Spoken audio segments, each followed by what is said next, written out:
আবু হুরাইরা রাজিয়াল্লাহু আনহু হতে বর্ণিত, রাসূলুল্লাহ সাল্লাল্লাহু আলাইহি ওয়াসাল্লাম বলেছেন সাহাবীদের উদ্দেশ্যে, তোমরা কি জানো দেউলিয়া কে?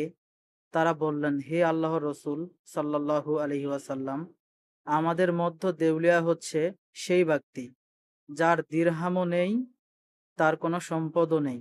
রাসূলুল্লাহ সাল্লাল্লাহু আলাইহি ওয়াসাল্লাম বললেন, আমার উম্মতের মধ্যে সেই ব্যক্তি হচ্ছে দেউলিয়া, যে কিয়ামত দিবসে নামাজ, রোজা, জাকাত সহ বহু আমল নিয়ে উপস্থিত হবে এবং এর সাথে সে কাউকে গালি দিয়েছে, কাউকে হত্যা করেছে, কাউকে অপবাদ দিয়েছে, কারো সম্পদ আত্মসাৎ করেছে, কারো রক্ত প্রবাহিত বা হত্যা করেছে, কাউকে মারধর করেছে ইত্যাদি অপরাধও নিয়ে আসবে।